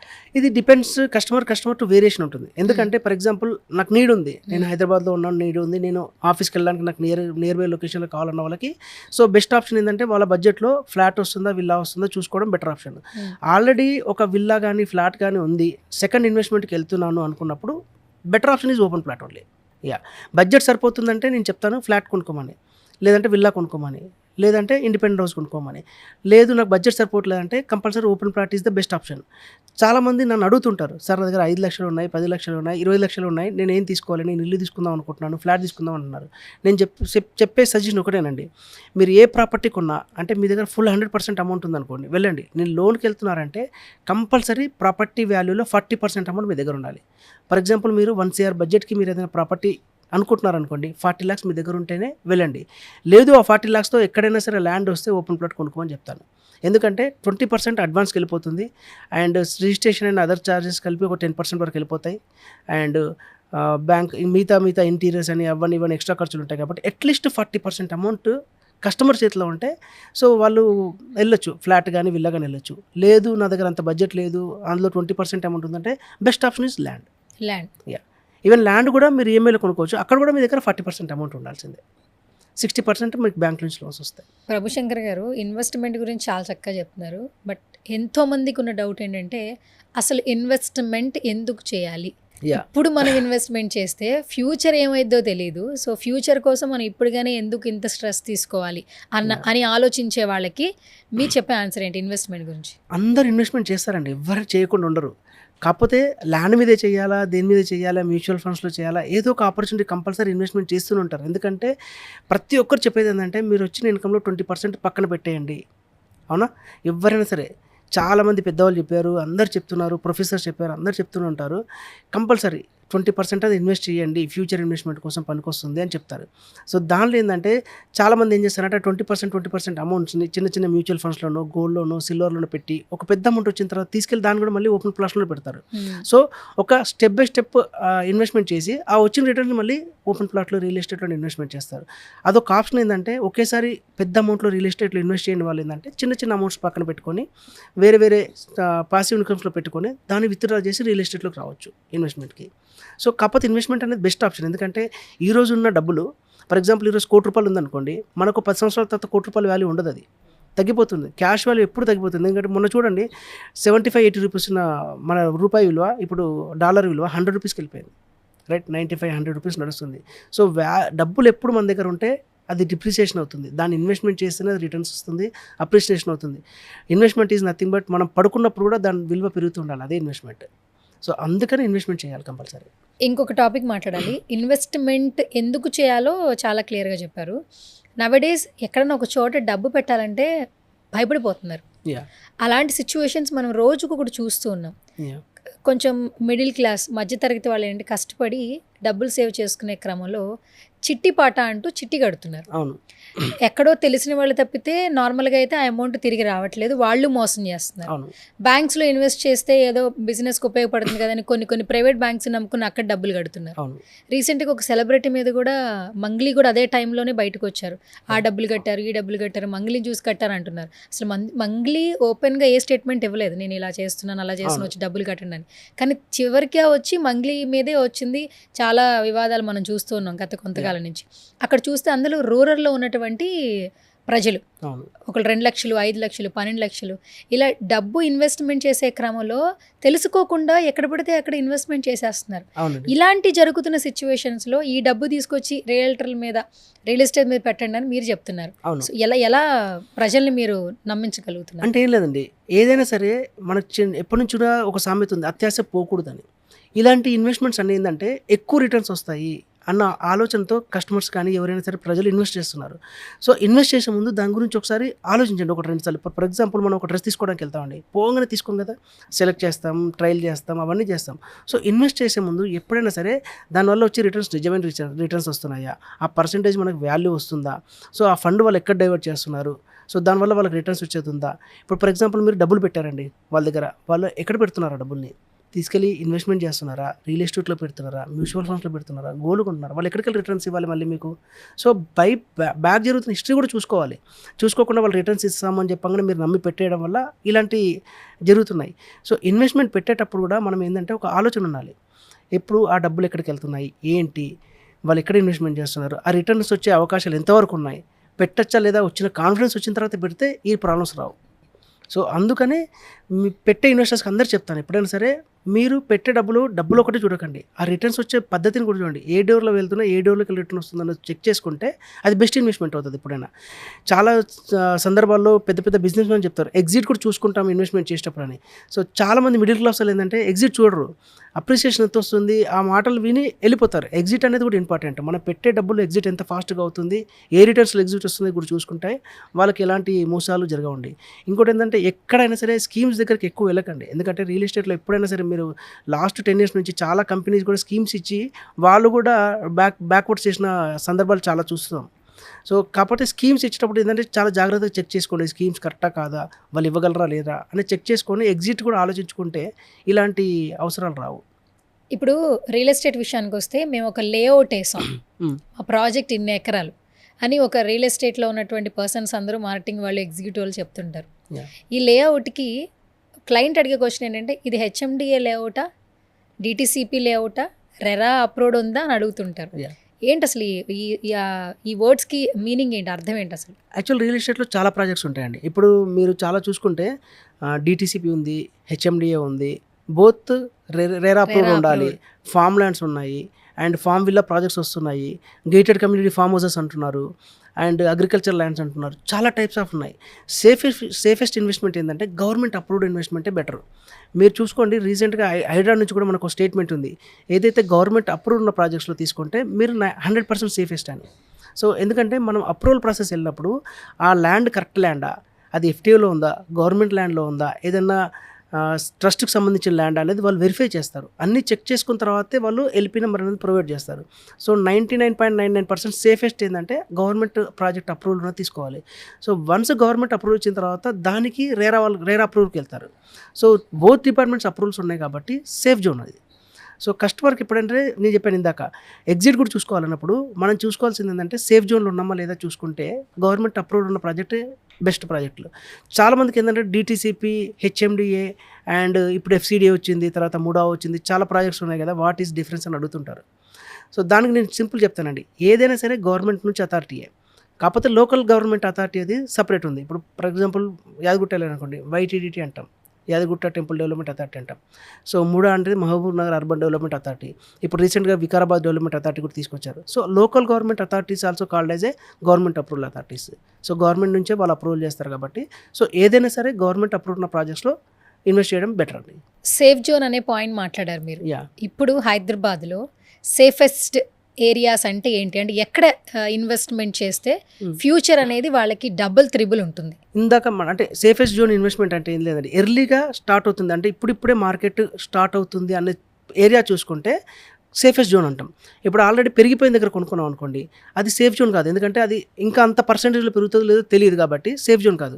ఇప్పుడు మీరు ఓఆర్ఆర్ చుట్టుపక్కల తీసుకుంటే భువనగిరి తీసుకోండి, సంగారెడ్డి తీసుకోండి, మేడ్చల్ తీసుకోండి, ఇవన్నీ ఆల్రెడీ ఎప్పటి నుంచో వింటున్న పేర్లు, షాద్నగర్, ఇవన్నీ ఎప్పటి నుంచో వింటున్న పేర్లు.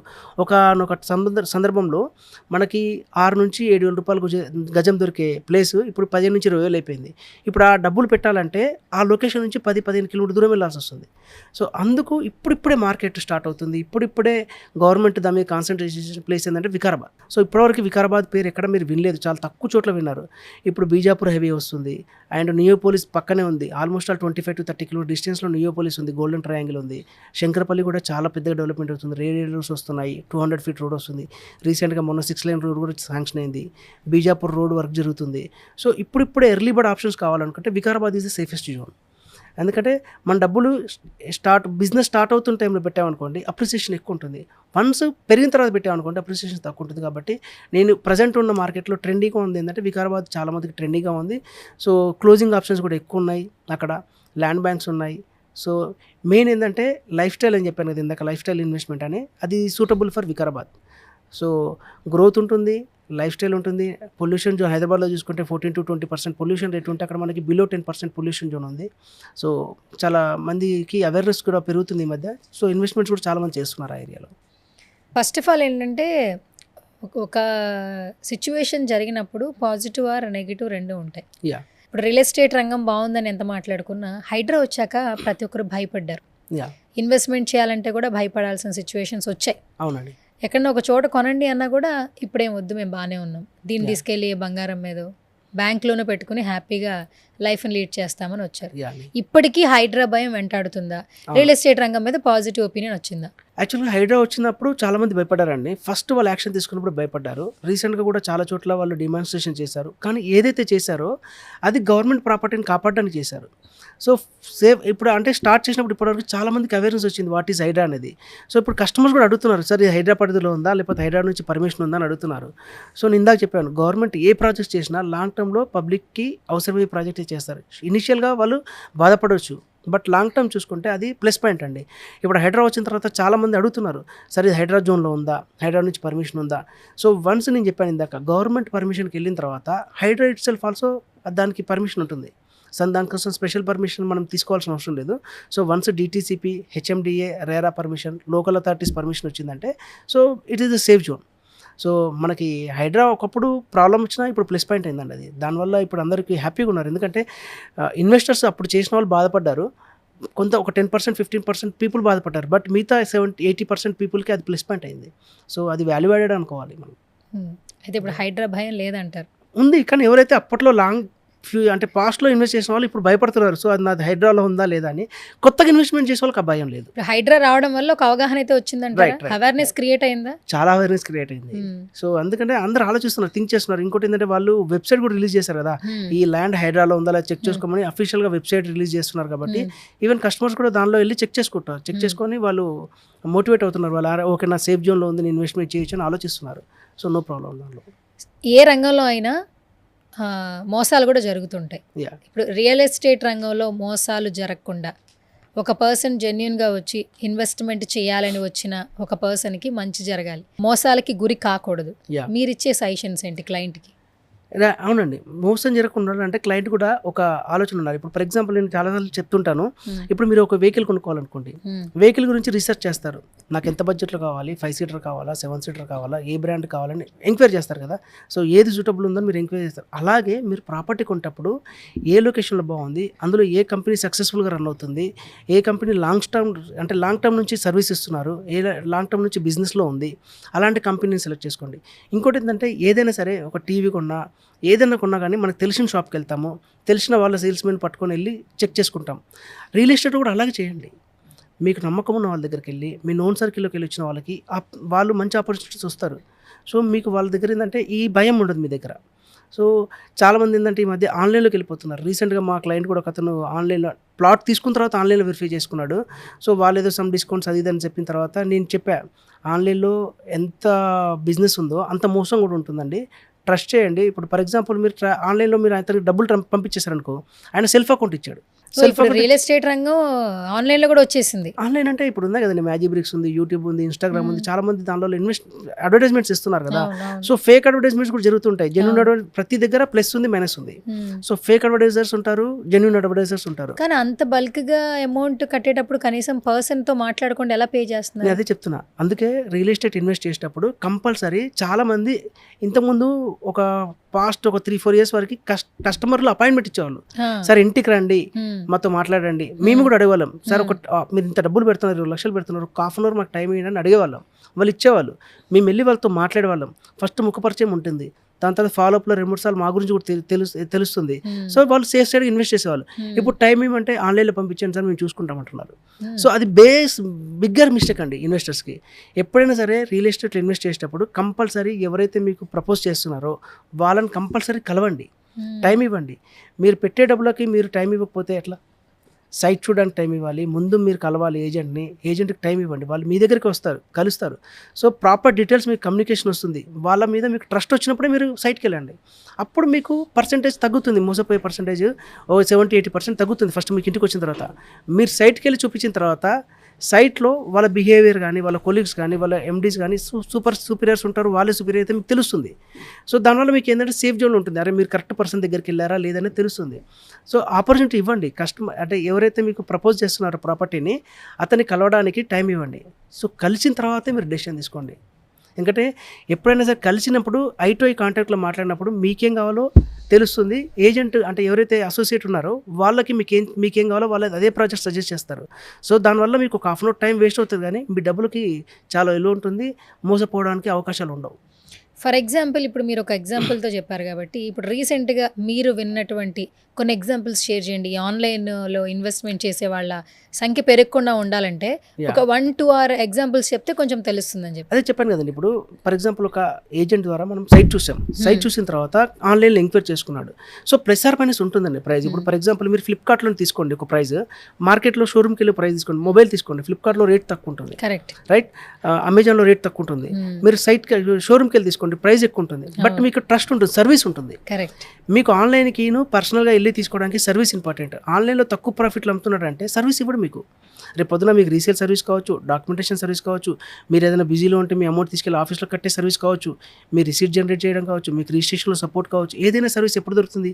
మీరు ఫిజికల్గా అతన్ని కలిసినప్పుడు దొరుకుతుంది, రైట్? సో ఆ సర్వీస్ ఇంపార్టెంట్. ఇప్పుడు మీరు అక్కడికి వెళ్ళారనుకో, ఫిజికల్గా మీరు ఐటమ్ చూస్తారు, అతనితో ఏజెంట్తో మాట్లాడతారు, ప్రైస్ చెక్ చేసుకుంటారు, ఆపర్చునిటీస్ ఫిజికల్గా మీరు చెక్ చేసుకుంటారు ఆప్షన్స్ ఏమున్నాయని. సో అలాంటి బెనిఫిట్ మీకు దొరకాలంటే మీరు ఫిజికల్గా కలవాలి కంపల్సరీ. కలిస్తేనే మీకు తెలుస్తుంది. ఆన్లైన్లో ఏదో చూసాము, వెళ్ళాము, కొనుక్కున్నామంటే కుదరదు. ఎందుకంటే రేట్ తక్కువ వస్తుండొచ్చు, బట్ సర్వీస్ దొరకదు, మీకు ట్రస్ట్ కూడా ఉండదు. అమ్మేసుకొని వెళ్ళిపోతాడండి, చెప్పలేము. మీరు మార్కెట్లో ఎవరైనా సరే కలవడానికే ఇష్టపడతారు. జెన్యూన్గా ఉన్న కస్టమర్ ఎవరైనా సరే. ఇప్పుడు ఫర్ ఎగ్జాంపుల్ నేను ఉన్నాను అనుకోండి, నాకు కూడా ఆన్లైన్లో చేస్తుంటాను, ఎవరైనా సరే ఆన్లైన్ ప్రమోషన్ చేస్తాం. కంపల్సరీ నేను అపాయింట్మెంట్ అడుగుతాను. ఫస్ట్ సైట్కి వెళ్ళకుండా ముందు అపాయింట్మెంట్ ఇవ్వండి, ఒక హాఫ్ అన్ అవర్ మనం కలిసి మాట్లాడదాము, మీరు ఏ టైం దొరికినా పర్లేదు చెప్పండి, వస్తానని చెప్తా. అలాంటి అవకాశం దొరికినప్పుడు యూజ్ చేసుకోండి. ఎందుకంటే కలిసినప్పుడు ఏంటంటే ట్రస్ట్ బిల్డ్ అవుతుంది, దానివల్ల మీకు బెటర్ ప్రాపర్టీస్ వస్తాయి. ఇప్పుడు మీరు ఓపెన్ ప్లాట్ ఇన్వెస్ట్మెంట్ చేయమంటున్నారండి. సో మేమే ఉన్నాం అనుకోండి, మీరు చెప్పే మాటలకి ఇది అయ్యి ఓకే, అక్కడ పెట్టి ఇక్కడ పెట్టి బంగారం మీద కొని స్టాక్ మార్కెట్లో పెట్టి ఆ టెన్షన్ తీసుకోవడం కంటే ఓపెన్ ప్లాటే ఒకటి ఇన్వెస్ట్ చేసామే అనుకోండి, 5 ఏళ్ల తర్వాత ఇప్పుడు మేము చేసిన ఇన్వెస్ట్మెంట్కి మాకు ఎక్స్ట్రా బోనస్గా ఎంత ఇన్వెస్ట్మెంట్తో మాకు ఆ ప్లాట్ కనిపిస్తూ ఉంటుంది. మీరు అనాలిసిస్ తీసుకుంటే ఎప్పుడు 3 ఇయర్స్కి ల్యాండ్ అనేది డబుల్ అవుతుంది, 3 ఏళ్ళకి. బట్ నేను చెప్తాను ఏమంటే 5 ఇయర్స్లో మీరు 80% ఎక్స్పెక్ట్ చేయండి అని చెప్తాను. ఎందుకంటే సో కరోనా రావచ్చు, మళ్ళీ ఎలక్షన్స్ రావచ్చు, ఇంకేదైనా జరగచ్చు. సో అందుకని నేను చెప్తానంటే బెటర్ అండర్స్టాండింగ్ కోసం 5 ఇయర్స్లో 80% ఎక్స్పెక్ట్ చేయండి. 80% ఎక్కువ వచ్చిందనుకో మీకే లాభం, రైట్? సో 100% ఎక్కువ వస్తుంది, బట్ మీరు తక్కువ ప్రిపేర్ అయ్యనుకోండి, ఎక్కువ లాభం వస్తే మీరు హ్యాపీగా ఉంటారు. కాబట్టి సో లాంగ్ టర్మ్ ఇన్వెస్ట్మెంట్ ఎప్పుడైనా సరే మీకు 80% to 100% ఉంటుంది. సో అదే నేను అందరికీ చెప్తాను. ఎందుకంటే ముందే 3 ఇయర్స్ 4 ఇయర్స్ 5 ఇయర్స్లో డబుల్ అవుతుంది చెప్పే బదులు 80% వస్తుందంటే ఓకే. ప్రభు గారు, నేను ఒక 3 ఆప్షన్స్ ఇస్తాను, ఏది బెస్టో చెప్పండి. షూర్. ఓపెన్ ప్లాటా, ఫ్లాటా, లేదంటే విల్లానా? ఈ 3 మీద ఇన్వెస్ట్మెంట్ చేయాలని ఉంటుంది ప్రతి ఒక్కరికి. ఓకే. ది బెస్ట్ చాయిస్ అంటే మీరు చెప్పే ఆన్సర్ ఏంటి? సో నేను ఒకటి చెప్తానండి, ఎప్పటికైనా కస్టమర్కి ఇప్పటివరకు కూడా అందరికి అదే చెప్పుకుంటూ వచ్చాను, ఎక్కువ అమౌంట్ తీసుకోవడమే ఇన్వెస్ట్మెంట్, ఎక్కువ పర్సెంటేజ్ తీసుకోవడం ఇన్వెస్ట్మెంట్. ఫర్ ఎగ్జాంపుల్ మీ దగ్గర ₹1 కోటి బడ్జెట్ ఉందనుకోండి, మీకు ఆల్రెడీ విల్లా ఉంది లేదంటే ఫ్లాట్ ఉందనుకోండి, సెకండ్ ఇన్వెస్ట్మెంట్ ఎక్కువ ల్యాండ్ కొనడానికి చేయండి. ఇప్పుడు ఫర్ ఎగ్జాంపుల్ హైదరాబాద్ చుట్టుముట్టు అంటే రియల్ ఎస్టేట్ అనేది 3 టైప్స్ ఆఫ్ మార్కెట్ ఉంటుందండి. First seller market, second buyer market, third వచ్చేసి emerging market. So seller market ఏంటంటే ఇన్నర్ రింగ్ రోడ్లో ఉంటుంది, అంటే RRRకి లోపల, అంటే ORRకి లోపల ఉంటుంది. సో దానిలో ఏంటంటే అమ్మే వ్యక్తికి నిజమైన రేటు, అంటే అతనికి కావాల్సిన రేటు వచ్చినప్పుడు అతను అమ్మడానికి ఇంట్రెస్ట్ చూపిస్తాడు. సో సెల్లర్కి అక్కడ ఏంటంటే డిమాండ్ ఉంటుంది. నెక్స్ట్ బయర్ మార్కెట్, అంటే బయర్ మార్కెట్ అంటే ORRకి ఒక 5 to 10 కిలోమీటర్స్ అంతా బయర్ మార్కెట్ అయిపోయింది. సో బయర్కి ఏం కావాలి, తన రిక్వైర్మెంట్ ఏంటి, అంటే ఇమీడియట్గా ఇల్లు కట్టుకునే వాళ్ళకి కానీ, ఇంకో 5 ఇయర్స్లో ఇల్లు కట్టుకునే వాళ్ళకి, 3 ఇయర్స్లో ఇల్లు కట్టుకునే వాళ్ళకి, రెసిడెన్షియల్గా ఒక 2-3 ఇయర్స్లో ఎక్స్పాండ్ అవుతున్నప్పుడు దాన్ని బయర్ మార్కెట్ అంటాం. సో ఎమర్జింగ్ మార్కెట్, దీన్నే మేము ఏంటంటే ఇన్కమ్ జనరేషన్ మార్కెట్ అంటాం. సో ఆల్రెడీ రియల్ ఎస్టేట్లో ఫ్లాట్, ఇల్లు, విల్లా కానీ ఏదైనా ఉన్న వాళ్ళకి సెకండ్ ఆప్షన్ కింద ఏంటంటే ఎమర్జింగ్ మార్కెట్ సజెస్ట్ చేస్తాం, ఎక్కువ ల్యాండ్ కొనుక్కోమని చెప్తాం. సో చాలామంది సెకండ్ ఇన్వెస్టర్స్ ఉంటారండి, వాళ్ళు అడుగుతారు, నాకు ఆల్రెడీ ఫ్లాట్ ఉందండి, విల్లా ఉంది, ఈఎంఐలో ఉన్నాను ఆల్రెడీ, సో నా దగ్గర కొంత ఫండ్ ఉంది, నేను మళ్ళీ ఇంకో ఫ్లాట్ కొనుక్కుంటాను లేదంటే ఇంకో విల్లా కొనుక్కుంటాను అని అడుగుతారు. నేను అప్పుడు ఏం చెప్తానంటే, సో ఓకే అండి, మీరు కొంటారు 100% అమౌంట్ పెట్టుకుంటారా, లోన్లో పెట్టుకుంటారా అని అడుగుతాను. సో 100% అమౌంట్ పెట్టే వాళ్ళకి ఓకే, మీకు నచ్చింది కొనుక్కోమని చెప్తాం మనం. సో లోన్లో పెట్టి సెకండ్ ఇన్స్టాల్మెంట్లో విల్లా కానీ ఫ్లాట్ కొనుక్కునే వాళ్ళకి నేను ఒకటే చెప్తాను. ఫర్ ఎగ్జాంపుల్ మీరు పెట్టిన లోన్లో మీకు ఈఎంఐ పోను ఇన్కమ్ వస్తుందా, లేదంటే ఈఎంఐలో ఇప్పుడు ఫర్ ఎగ్జాంపుల్ అది రెంట్కి ఇచ్చారు, ఓ 20,000 రెంట్ వచ్చింది, ఆ 20,000కి మీ ప్యాకెట్ మనీ యాడ్ చేసి ఈఎంఐ కడుతున్నారా అని అడుగుతాను. సో యాడ్ చేసి ఈఎంఐ కట్టే వాళ్ళకి నేను సజెస్ట్ చేయనండి. సో వాళ్ళకి ఓపెన్ ప్లాట్లోకి వెళ్ళి ల్యాండ్ ఎక్కువ కొనుక్కోమని చెప్తాను. లేదు వాళ్ళకి ఎక్కువ ఇన్కమ్ వస్తుంది అనుకుంటే, ప్యాసివ్ ఇన్కమ్ వస్తుంది అనుకుంటే, సో అది ఎట్లాగో ప్రాఫిటబుల్ ఇన్వెస్ట్మెంట్ కాబట్టి నేను వెళ్ళమని చెప్తాను. So 2 options depend upon customer బడ్జెట్ని బట్టి, కస్టమర్ ఆలోచన బట్టి మనం సజెస్ట్ చేస్తాం. సో సెకండ్ ఇన్వెస్ట్మెంట్ చేసేటప్పుడు మన ప్యాకెట్లో మనకి ఇన్కమ్ రావాలి, రియల్ ఎస్టేట్ అంటే ఎసెట్, అంటే నిజమైన ఆస్తి. మనకి దానివల్ల అప్రిసియేషన్ వచ్చేదైతే ఆస్తి, దానివల్ల మనకి అంటే లైబిలిటీ వస్తుంది అనుకోండి, అది అప్పే కదా, అది రియల్ ఎస్టేట్ అవ్వదు, ఆస్తి అవ్వదు. సో నేను చెప్పేది ఏంటంటే మీ పాకెట్లోకి వెళ్ళి మీకు పాకెట్లోకి పాసివ్ ఇన్కమ్ వచ్చేదైతే ఓకే, లేదు అంటే బెటర్ ల్యాండ్ కొనుక్కోండి, లాంగ్ టర్మ్ ఇన్వెస్ట్మెంట్ కింద పెట్టుకోండి అని చెప్తాను. ప్రభు సార్, చాలామంది ఏంటంటే ఇన్వెస్ట్మెంట్ చేసేటప్పుడు ఫుల్ క్యాష్ అనేది ఎవరి దగ్గర ఉండదు. అవును, హాఫ్ ఆఫ్ ద అమౌంట్ ఉన్నా కూడా ఈఎంఐకి వెళ్తూ ఉంటారు. యా. సో ఈఎంఐతో ప్లాట్ తీసుకోవడం రిస్క్ జాబా లేదంటే రిస్క్ లెస్ అంటారా? సో మళ్ళీ దీనిలో రెండు రకాలు ఉంటాయండి. EMI is nothing but bank ఈఎంఐకి వెళ్తున్నారా, లేదంటే ఎవరైనా ఆఫర్ చేస్తున్నారా ఈఎంఐ. సో బ్యాంక్ ఈఎంఐకి వెళ్ళారనుకోండి, ప్రాపర్టీ మీ పేరు మీద రిజిస్ట్రేషన్ అయిన తర్వాతే వాళ్ళకి డబ్బులు డిస్బరెంట్ అవుతాయి కాబట్టి మీరు సేఫ్ జోన్లో ఉన్నట్టు. సో కొంతమంది ప్రాపర్టీ ఈఎంఐకి వెళ్తారు, company self they are providing EMI. అలాంటప్పుడు బిల్డర్ యొక్క ప్రొఫైల్ చెక్ చేసుకోండి. నేను కొనొద్దు అని చెప్పను, ఎందుకంటే చాలామందికి బ్యాంక్ లోన్స్ రావు, వాళ్ళకి మనకి ఆల్టర్నేట్ సొల్యూషన్ ఏంటంటే ఇది. ఇంకోటి ఏంటంటే గోల్డ్ లోన్ ఆప్షన్ ఒకటి ఉంటుందండి, చాలా తక్కువ ఇంట్రెస్ట్లో మనకి గోల్డ్ లోన్ వస్తుంది, అది వెళ్ళిపోవడం బెటరు. లేదు నాకు అది కూడా లేదు అనుకున్నప్పుడు ఈఎంఐలో కొన్ని కంపెనీస్ ఆఫర్ చేస్తాయి, కాకపోతే ప్రొఫైల్ చెక్ చేసుకోండి. అందరు ప్రొఫైల్స్ ఇలా ఉండవు, ఎందుకంటే చాలా మటుకు తీసుకుంటే 90% ఆఫ్ కస్టమర్స్ లాస్ అయింది ఈఎంఐలోనే.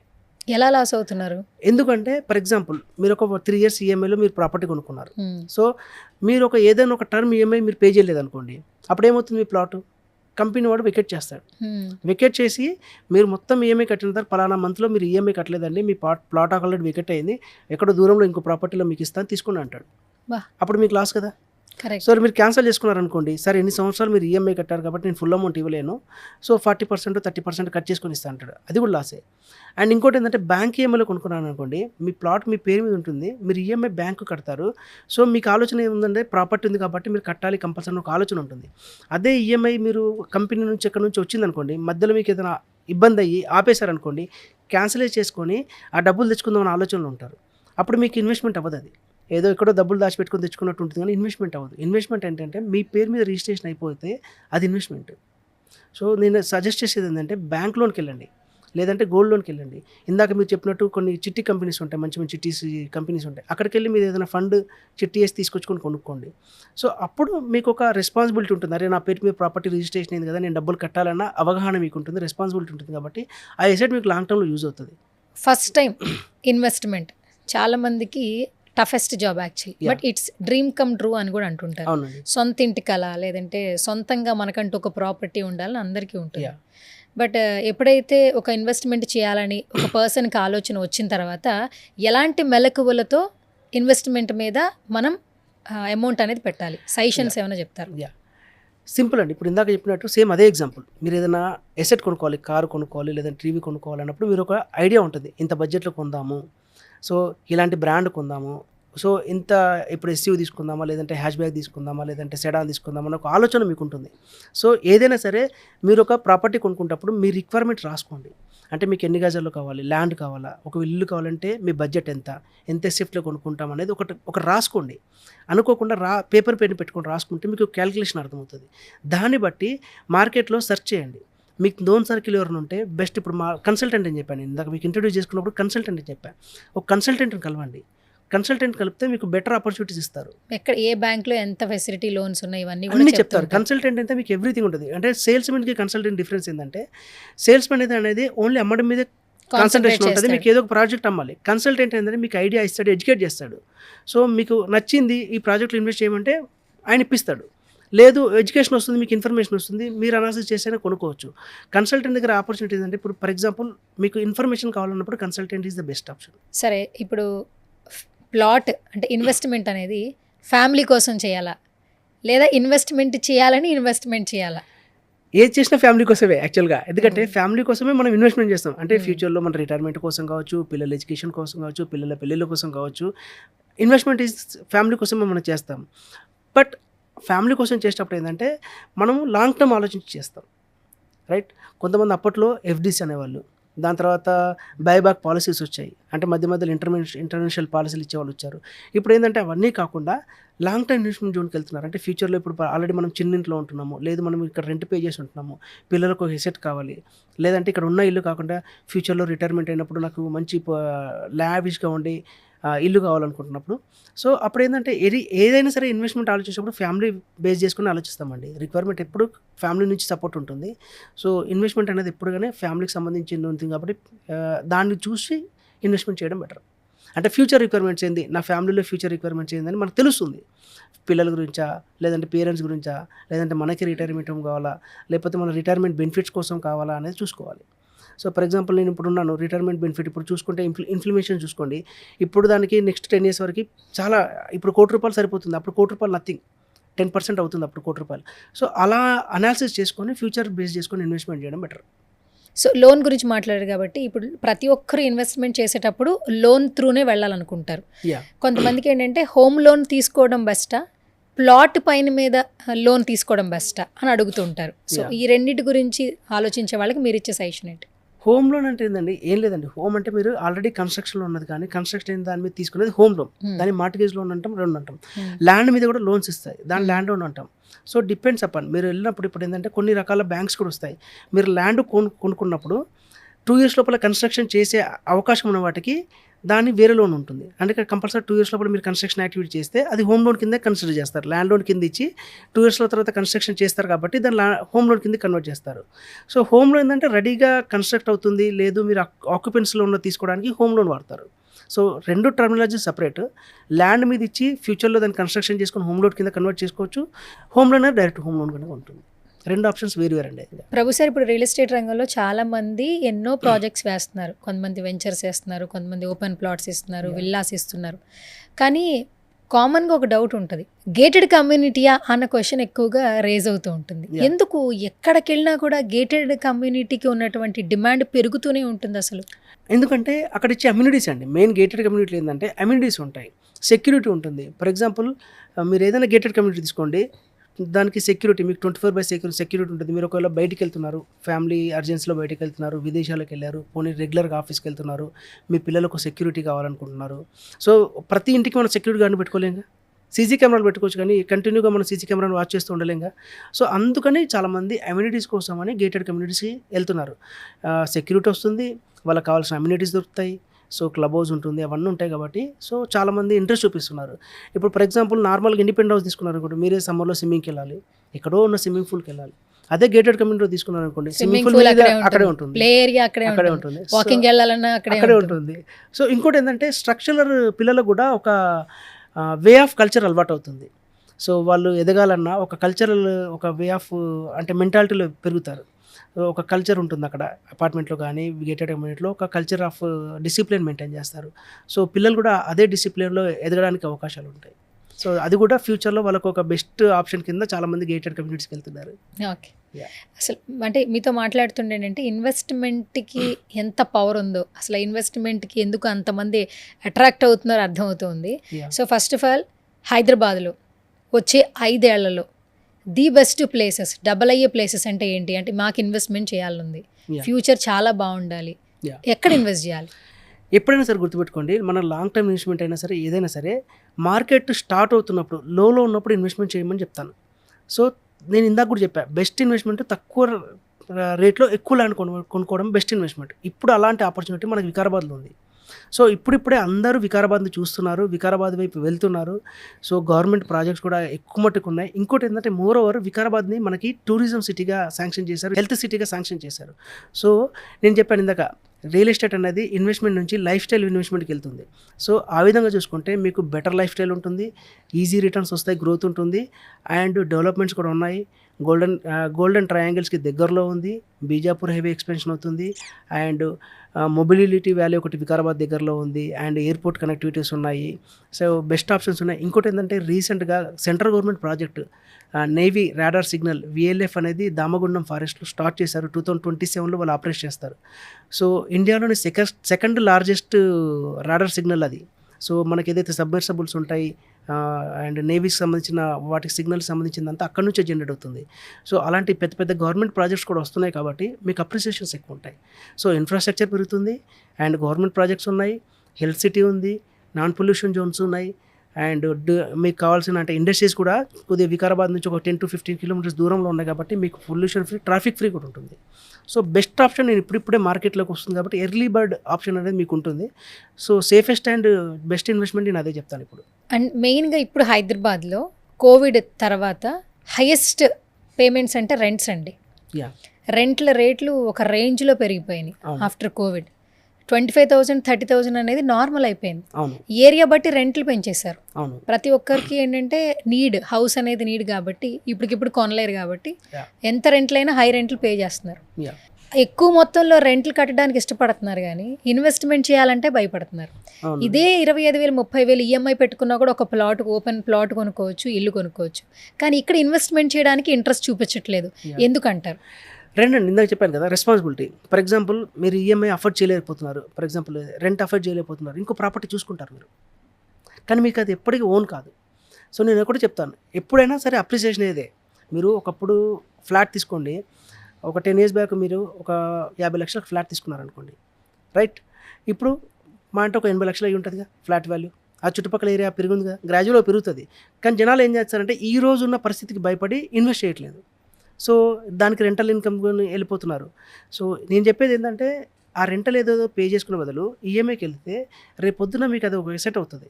ఎందుకంటే ఈరోజు మీకు యూడిఎస్ తీసుకోండి, ఫర్ ఎగ్జాంపుల్ 20,000 రూపాయలు గజము 30,000 రూపాయల గజం యూడిఎస్ ఉందనుకోండి, ఒక 5-10 yearsలో మీకు ఆ యూడిఎస్ వాల్యూ కూడా పెరుగుతుంది, రైట్? అందుకని ఏం చేస్తారంటే ల్యాండ్ అదే ఏదైనా సరే రెంటల్ ఇన్కమ్ కాకుండా ఈఎంఐ కింద కన్వర్ట్ చేసుకుంటే మీకు అది బెటర్ అప్రిషియేషన్ వస్తుంది. సో ఫైనల్గా నేను ఏం చెప్తానంటే అది బెస్ట్ ఆప్షన్ అండి. అంటే రెంటల్ని మనము ఇన్వెస్ట్మెంట్ కింద కన్వర్ట్ చేసుకుంటే మనకు అది ఫ్యూచర్లో ఎసెట్ అవుతుంది. ఎప్పుడైనా సరే మీరు ఇల్లు తీసుకోండి, ఒక 25 సంవత్సరాల తర్వాత ఇంటికి వాల్యూ ఇవ్వడు కానీ ల్యాండ్కి వాల్యూ ఇస్తాడు, రైట్? మీరు అప్పుడు ఫర్ ఎగ్జాంపుల్ 1 కోటి రూపాయలకి ఈరోజు ఇల్లు కొనుక్కున్నాడు అనుకోండి, 10 సంవత్సరాల తర్వాత 20 సంవత్సరాల తర్వాత మీ ఇల్లు వాల్యూ తగ్గిపోతుంది, కానీ ల్యాండ్ వాల్యూ పెరుగుతుంది. 1 కోటి రూపాయలు 2 కోట్లు అవుతుంది. సో ఎందుకు చెప్తున్నానంటే ఎప్పుడైనా సరే ఇన్వెస్ట్మెంట్ అనేది ఆస్తి మీద చేస్తే మనకు అప్రిసియేషన్ కంపల్సరీ ఉంటుందండి. సో ఇన్వెస్ట్మెంట్ ఒకప్పుడు ఏంటంటే పెద్దవాళ్ళు మనకి పిల్లల కోసమని ఇన్వెస్ట్మెంట్ చేసేవాళ్ళు, ఒక ఇల్లు కొనేవాళ్ళు లేదా మన మీద ప్రాపర్టీ గోల్డ్ అట్లా ఇన్వెస్ట్ చేసేవాళ్ళు.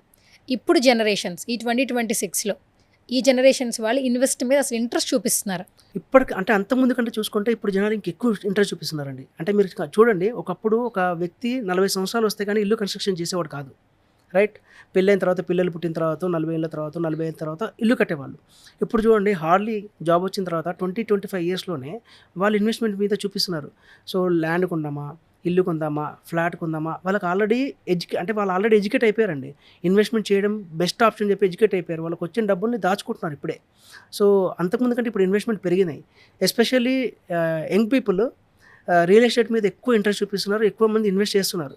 సో ఫ్యూచర్ రిక్వైర్మెంట్స్ కోసం కావచ్చు, ఇప్పుడు పెళ్ళి కాకుండా పెళ్ళైన తర్వాత వాళ్ళకి ఇల్లు కావాలనుకోండి, వాళ్ళ పిల్లల అవసరాల కోసం కావచ్చు, వాళ్ళ ఫ్యామిలీ కోసం కావచ్చు, ముందే ఆలోచించి వాళ్ళు డబ్బులు సేవ్ చేసి ఇన్వెస్ట్మెంట్ చేస్తున్నారు. చాలామంది చూసుకుంటే ఇప్పుడు చాలామంది చిన్న వయసులోనే ఇన్వెస్ట్ చేసేవాళ్ళు చాలామంది కనిపిస్తున్నారు, వాళ్ళకి అవగాహన ఉంది. సో ఎప్పటి నుంచో, ఎందుకంటే ఇప్పుడు సోషల్ మీడియా కూడా పెరిగింది. ఒకప్పుడు ఓన్లీ పెద్దవాళ్ళు చెప్తే ఇన్వెస్ట్ చేసేవాళ్ళు, ఇప్పుడు ఎక్కడ చూసినా ఇన్వెస్ట్మెంటే కనిపిస్తుంది. కాబట్టి వాళ్ళ మైండ్లో ఆల్రెడీ ఇన్వెస్ట్మెంట్ చేయాలని ఆలోచన వచ్చింది, ఇన్వెస్ట్మెంట్ చేస్తున్నారు వాళ్ళందరూ. సో అసలు ఇన్వెస్ట్మెంట్ ఎందుకు చేయాలి, ఇన్వెస్ట్మెంట్ చేస్తే ఫ్యూచర్ బాగుంటుందని చాలా చక్కగా తెలియజేశారు. సో ఇప్పుడు ఈ వీడియో చూస్తున్న వాళ్ళకి ఎవరికైనా ఎన్ఆర్ఎస్ కావచ్చు, లేదంటే ఏదైనా యంగ్ జనరేషన్ వాళ్ళ దగ్గర కొంత అమౌంట్ ఉంది, మీ దగ్గర ఇన్వెస్ట్ చేయాలి, అసలు ఎంత అమౌంట్ పెట్టుకోవాలి, అసలు మా దగ్గర ఎంత అమౌంట్ ఉండాలి, ఏ ప్లేస్లో మీరు ది బెస్ట్ ప్లేస్ అని చెప్తారు? నేను ఇందాక చెప్పాను అండి, ప్రతి బడ్జెట్ వాళ్ళకి మనకు ఆపర్చునిటీ ఉంది. మినిమం టు మ్యాక్సిమం ఎంత అమౌంట్ అనుకో? మినిమం టు మ్యాక్స్ అంటే మనము 10 lakhs నుంచి చేయొచ్చు, 15 lakhs నుంచి చేయొచ్చు, 20 lakhs చేయొచ్చు. కస్టమర్ బడ్జెట్ నేను చెప్పాను, as a consultant customer budget ప్రకారం వాళ్ళకి ప్రాపర్టీ చూపిస్తాను. 10 lakhs వాళ్ళకు ఉంది నా దగ్గర ఆపర్చునిటీ, 20 lakhs వరకు ఉంది ఆపర్చునిటీ, 10 వాళ్ళకు కూడా ఆపర్చునిటీ ఉంది మన దగ్గర. ఓకే. సో నా రెస్పాన్సిబిలిటీ ఏంటంటే ఎక్కువ ల్యాండ్ ఇప్పడానికి ట్రై చేస్తాను నేను. ఓకే. సో 10 lakhs వాళ్ళకి వచ్చింది, ఫర్ ఎగ్జాంపుల్ 150 గజాలు కొన్నాం అనుకున్నారు, వాళ్ళకి 200 గజాలు కొనుక్కోమని చెప్తా. సో ఫర్ ఎగ్జాంపుల్ ఒక 20-30 lakhs ఉంది, వాళ్ళు కూడా అంతే. వాళ్ళకి ఆ బడ్జెట్లో ఫర్ ఎగ్జాంపుల్ హైదరాబాద్ దగ్గరలో ఒక 100 గజాలు వస్తుంది అనుకోండి, కొద్దిగా దూరం వెళ్ళేసి 200 గజాలు కొనుక్కోమని సజెస్ట్ చేస్తాను. సో అన్ని బడ్జెట్ వాళ్ళకి ఒక ఆపర్చునిటీస్ ఉన్నాయండి మన దగ్గర. ఓకే, థ్యాంక్ యూ ప్రభుశంకర్ గారు, thank you so much. Investment యొక్క ఇంపార్టెన్స్ని తెలియజేశారు. అండ్ నెక్స్ట్ మరొక వీడియోతో మళ్ళీ కలుసుకుందాం. షూర్ అండి, థ్యాంక్ యూ. ఎస్ గైస్, చూస్తున్నారు కదా, ప్రతి ఒక్కరికి ఇన్వెస్ట్మెంట్ చేయాలని ఉంటుంది. ఎక్కడ చేయాలి, ఎలా చేయాలి, అసలు ఇన్వెస్ట్మెంట్ చేయాలంటేనే భయపడే సిచ్యువేషన్స్లో రైట్ నో మేమున్నాం అని చాలామంది ఆలోచిస్తున్నారు. రియల్ ఎస్టేట్ రంగం పడిపోయింది అని చెప్తున్నారు, కాదంటండి. సో ఇప్పుడు మోదీ గారు కూడా చెప్తున్నారు, ఇన్వెస్ట్మెంట్ చేయాలంటే బెస్ట్ ప్లేసెస్లో కానీ బెస్ట్ దాని మీద ఇన్వెస్ట్మెంట్ చేయండి అంటున్నారు. సో గోల్డ్ మీద చేసేవాళ్ళు కావచ్చు, స్టాక్ మార్కెట్స్లో చేసేవాళ్ళు కావచ్చు, ఈ హయ్యర్ స్ట్రెస్ ఆప్షన్స్తో కాకుండా సేఫ్గా ఒక మంచి థాట్తో ఇన్వెస్ట్మెంట్ చేయాలనుకుంటే మాత్రం రియల్ ఎస్టేట్ రంగంలో అడుగు పెట్టాలనుకుంటే ఎవరిని కలవాలని ఆలోచిస్తే కనుక ప్రభుశంకర్ గారు పాస్ట్ 15 years నుంచి కన్సల్టెంట్గా, అంటే మనకి ఒక వెంచర్ కొనే దగ్గర రెరా అప్రూవ్డ్ ఉందా లేదా, డిటీసీపీ లేఅవుటా కదా, హెచ్ఎండిఏ లేఅవుటా కదా అని ఎంక్వైరీ చేస్తూ ఉంటాం. అట్లాగే పాస్ట్ 15 years నుంచి కూడా కన్సల్టెంట్గా ఉన్నారు. దట్టు ఎంతోమందికి ఎన్నో ప్లేసెస్లో ప్లాట్స్ అనేది ఇవ్వడం జరిగింది. బెస్ట్ ఇన్వెస్ట్మెంట్ చేయాలనుకుంటే మాత్రం కింద స్క్రోల్ అవుతున్న నెంబర్స్కి ఒకసారి కాల్ చేయండి. ప్రభు గారు డైరెక్ట్గా మాట్లాడతారు. ఒకసారి వచ్చి సైట్ విజిట్ చేయండి. చేసిన తర్వాత నచ్చితే ప్లాట్ కొనండి.